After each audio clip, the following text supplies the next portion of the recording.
TV CF, 라디오 CM, 선거 홍보 영상, 기업 홍보 및 기록 영화를 전문으로 기획, 촬영하여 제작하는 산여울 기획은 1등 제품을 2등 가격으로 공급합니다. 산여울 기획은 1980년부터 쭉 호남 영상 예술과 같이 하고 있습니다. 산여울 기획. 이번 시간은 종교개혁 501주년에 대한 이야기입니다. 우리는 지금 2018년에 있습니다. 그래서 엊그저께 10월 달이 지나가고 지금 11월 달에 들어와 있습니다. 그래서 10월 31일은 종교개혁 기념일입니다. 그래서 독일에서 1517년 루터가 비텐베르크 예배당에 95개조 항목을 게시하면서 선언된 그 날이 이제 종교개혁 기념일로 지키고 있습니다. 우리는 칼빈파인데요. 이제 루터파가 했던 그것을 동일하게 지키고 있는 것입니다. 그것은 루터가 얼마나 위대한 것인지 한번 우리가 인지하고 있고요. 칼빈이 그것을 인정했다고 생각을 합니다. 그래서 칼빈이 그걸 인정했다는 것은 루터의 수준을 어떻게 평가했냐면 사도의 수준으로 평가를 했거든요. 칼빈이. 사도의 가르침이라는 것은 단독자의 권위가 있는 것이 사도의 권위입니다. 우리는 그 교회는 항상 단독자로 가르칠 수 없거든요. 공적인 협회 회의로 가르쳐야 되는데 루터의 개인적인 선언이 이렇게 공적인 효과를 가질 수 있었던 것은 칼빈파에서도 칼빈이 그 루터의 수준을 인정해 주었기 때문에 가능한 것이고, 그래서 우리들도 함께 1517년 10월 31일 종교개혁 기념일로 참여하고 있습니다. 함께 참여하고 있습니다. 그래서 루터가 선언했던 이신칭의 교리 있지 않습니까? 이신칭의 교리를 루터가 개인 자격으로 서고 넘어짐의 조항이라고 말했거든요. 이 서고 넘어짐의 조항은 교의 조항이에요. 그래서 개인이 말했는데 이 이신칭의 교리가 우리 개신교의 교리가 된 것은 루터 단독 작품이 아니고 칼빈이라는 사람이 그거에 대해서 적극적으로 동의하고 함께 했기 때문에 이 이신칭의가 개신교의 핵심 교리, 루터가 선언한 대로 서고 넘어짐의 조항으로 자리 잡고 있는 것입니다. 그래서 이 칼빈파, 루터파의 이제 똑같은 시작, 1517년 10월 31일을 볼 수 있는 것이죠. 그래도 이 기념일은 독일에서만 하고 프랑스나 스위스에서는 하지 않는 것 같아요. 우리 한국 교회에서는 이제 소소하게 실행을 하는 것 같습니다. 기념을. 그런데 제가 이렇게 말씀을 하는 것은 501주년이었습니까? 근데 작년에는 500주년이었겠죠? 500주년 행사는 어마어마했거든요. 그런데 501주년 행사는 너무나 그 조용한 것 같아서 좀 아쉬움이 있다. 이러한 생각이 들기도 해서 한번 501주년이라는 제목으로 했습니다. 500주년하고 501주년하고 차이가 뭐가 있겠습니까? 아무 차이가 없죠. 500이라는 숫자가 그렇게 큰 의미가 주어졌을까요? 그래서 기념 논문집이 엄청나게 쏟아져 나오고 501주년이 되니까 그 소리가 싹 없어져 버리는 그러한 것이 되었을까요? 그것이 개혁파의 후손들의 행동이어야 할까요? 그것은 상당히 바람직하지 않다고 생각합니다. 시간이 가면 갈수록 우리의 의지와 이해는 의지는 확고해지고 이해는 깊고 넓어져야 할 것입니다. 그래서 일단 그것을 한번 말씀드리고, 두 번째로는 루터가 1517년 10월 30일에 95개조 반박문을 게시했는데요. 그 중요 내용은 면죄부 판매라고 합니다. 근데 면죄부 판매는 전후로 나눠져 있는데 면죄부는 죄 사함의 면죄예요. 그러니까 죄 사함의 의식이 있었다는 것이고, 두 번째 이 면죄부는 산자가 아니고 죽은 자를 위한 면죄부예요. 그래서 이 면죄부에는 두 가지 개념이 앞뒤로 있습니다. 그래서 죄 사함과 면죄부와 죽은 자를 위한 기도, 죽은 자를 위한 공덕, 이렇게 세 개의 섹션이라고 저는 정리하고 있습니다. 그런데 이 면죄부를 누가 팔았겠습니까? 교회가 팔았지 않겠습니까? 그러면 죄사함의 권세자가 누구냐 했을 때 중세 시대 때는 교회에 있다고 가르쳤다는 것이죠. 그러니까 루터라는 분은 죄 사함의 권세는 교회에 있지 않고 예수 그리스도께 있다. 구주 예수 그리스도께서 죄 사함의 구주시다. 이렇게 공포한 것이 종교 개혁의 주요 그 표방이라고 봐야 합니다. 그래서 우리가 면죄부가 잘못됐다 이렇게 하는 것보다도 죄 사함이 선포돼야 된다 이렇게 인지하는 것이 훨씬 더 종교 개혁에 부합된 것이에요. 그래서 그러면 우리가 1517년을 계속 반복하는 게 아니지 않습니까? 우리 현재를 이해해 봐야 되겠죠. 현재 죄사함과 우리 현재는 어떻게 다르겠습니까? 현재 우리는 죄사함의 설교, 회개를 촉구하는 설교, 죄를 지적하는 설교 이것이 없는 시대지 않습니까? 그러니까 종교개혁 때와 지금 501년의 지금의 한국과 세계교회 추세는 정반대예요.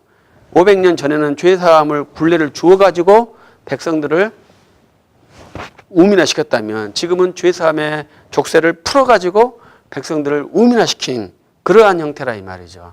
그래서 지금은 죄의식을 죄로 보는 그런 아주 이상한 시대정신이 우리에게 있습니다. 그래서 비판하면 그게 죄라고 생각하고 죄의식이 있으면 그게 죄라고 생각하는 그것이 우리의 시대정신이 되었고 그 시대정신이 교회에 그대로 들어와 있어요. 그래서 회개를 촉구하는 설교를 못하게 되어 있습니다. 거의 회개를 촉구하는 설교를 안 한다고 봐야 됩니다. 그런데 우리는 장로파인데 웨스트민스터 신앙고백서에서는 회개의 설교를 규칙적으로 의무적으로 교회에서 하라고 명문화가 되어 있습니다.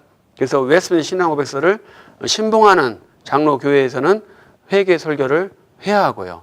또 목사가 회개 설교를 하지 않는다면 성도가 회개 설교를 하라고 요구할 수 있습니다. 그것이 이제 1517년에 했던 종교개혁과 2018년에 대한민국에 있는 개혁교회들이 해야 할 종교개혁의 계속, 리포르만다의 계속은 회개 설교를 해달라 이렇게 요구하고 목사는 회개 설교를 해야 하고 하지 않았을 때는 성도가 해달라고 요구해야만이 이제 개혁된 교회의 모습이 될 것이라 이렇게 생각이 들고요. 이제 면죄부의 다른 말은 죽은 자를 위한 기도라고 했지 않습니까? 그런데 지금 이제 우리 교회에서는 죽은 자를 위해 기도를 하지 않죠. 그러면 그거 없으니까 우리는 끝이다? 이렇게 볼 수 있을까요? 그렇지 않습니다. 지금 우리에게는 산자에 위한 서비스가 너무나 좋은 거예요, 교회가. 그것은 매우 부당하거든요. 그래서 산자를 위해서 유익한 서비스들을 교회가 하지 말라. 이렇게 하는 것이 이제 교회 개혁의 한 요소겠죠. 그래서 우리들은 이제 교회 개혁이라는 것은 산자는 그 교회에서 어떠한 유익을 받는 것이 아니라 교회에 헌신을 해야 되는 그러한 크리스찬들이거든요. 교회가 나에게 무엇을 해줄 게 아니라 내가 교회에 교회 형성을 위해서 헌신하는 것이거든요. 청소하고 밥하고 이런 것이 헌신이 아니라요.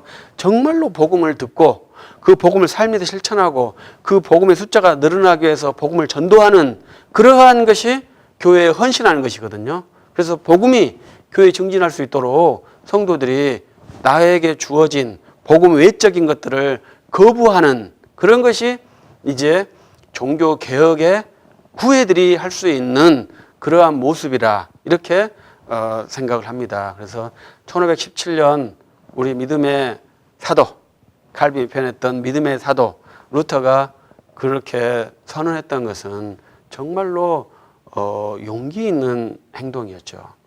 우리도 지금도 그러한 용기 있는 행동이 필요하죠. 그런데 루터가 그렇게 큰 파장이 일어날 거라고 예상한 것이 아니었지 않습니까? 우리들도 내 양심에 오는 그러한 조그마한 소리들을 말하면서 하는 것이 이제 개혁파의 후예들이죠. 그래서 그런 것을 이제 표현하고, 저는 증인이라고 하거든요. 증언을 하면서 우리가 하루씩 살아가는 것이죠.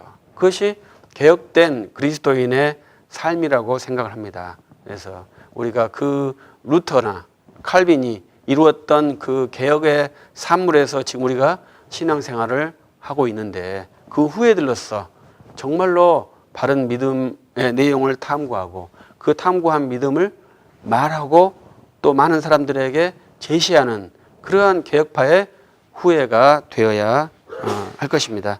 그래서 마지막으로 이러한 것들이 이제 한국에 주장하는 분을 제가 세 분을 들어봤는데요. 그것은 이제 이것은 좀 다른 것입니다만 세 분은 첫 번째는 최덕성 박사님이신데 이 최덕성 박사님은 평양 장로의 신학교 한국이 지금 계승할 수 있느냐 이러한 것에 대해서 끊임없이 비판의식을 갖고 우리에게 도전을 주고 있습니다. 그래서 우리가 한국 교회의 역사에 대해서 아주 바르게 인지하도록 선명성을 주도록 촉구를 하고 있고요.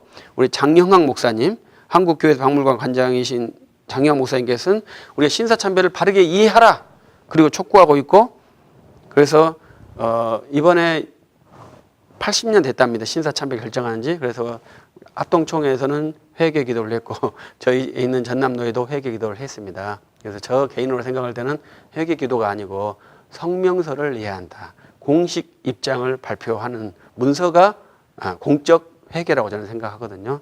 공식 함께 회개 운동을 하는 것이 아니라 그래서 우리가 공적 회개 운동을 하는 것이죠.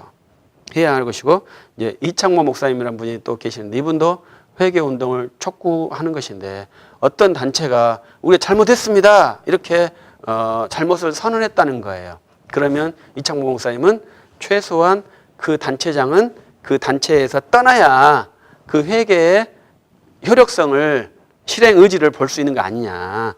그 단체장에 있으면서 나는 회개했다 이렇게 말하면 그 잘못에 효력이 있겠느냐라고 의심을 제기하면서 아주 강력한 회개를 촉구하는 그 목사님들이 계십니다. 많지 않잖아요. 그러나 우리들도 계속 그런 걸 보면서 어떻게 해야 우리의 영혼과 우리의 교회가 순수하고 바르게 될지 열심히 외치고 연구하고 또 부딪히기도 하고 그러면서 주의 거룩을 이루어갈 수 있을 것입니다. 그래서 이제 2019년은 종교개혁 502주년이 되겠죠. 그때는 좀 더 우리 한국교회가 바른 개혁된 교회의 모습을 가질 수 있도록 365일을 연마하다가 내년에 10월 31일을 맞이할 수 있기를 기대합니다. 감사합니다.